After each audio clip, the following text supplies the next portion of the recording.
Hello everyone and welcome to today's video. Today's video is going to be about how to log into Asana website step by step. For that, the first thing that you'll have to do is open up Google Chrome or a browser of your choice, and then in the search box you'll be type in Asana. Hit go or enter on your keyboard and then tap on the first link. Here you can either hit get started, after which you must enter your email, or you can continue with Google or your Microsoft account. For now, we're going to be entering our email.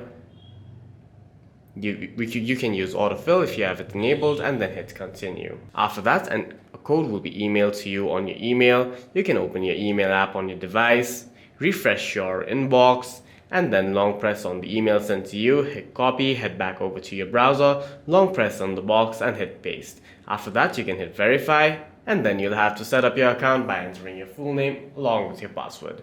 The next time you're trying to log in, you can simply hit log in. Next time that you're trying to log in, you can hit log in and enter your email or your full name along with your password to log into your account.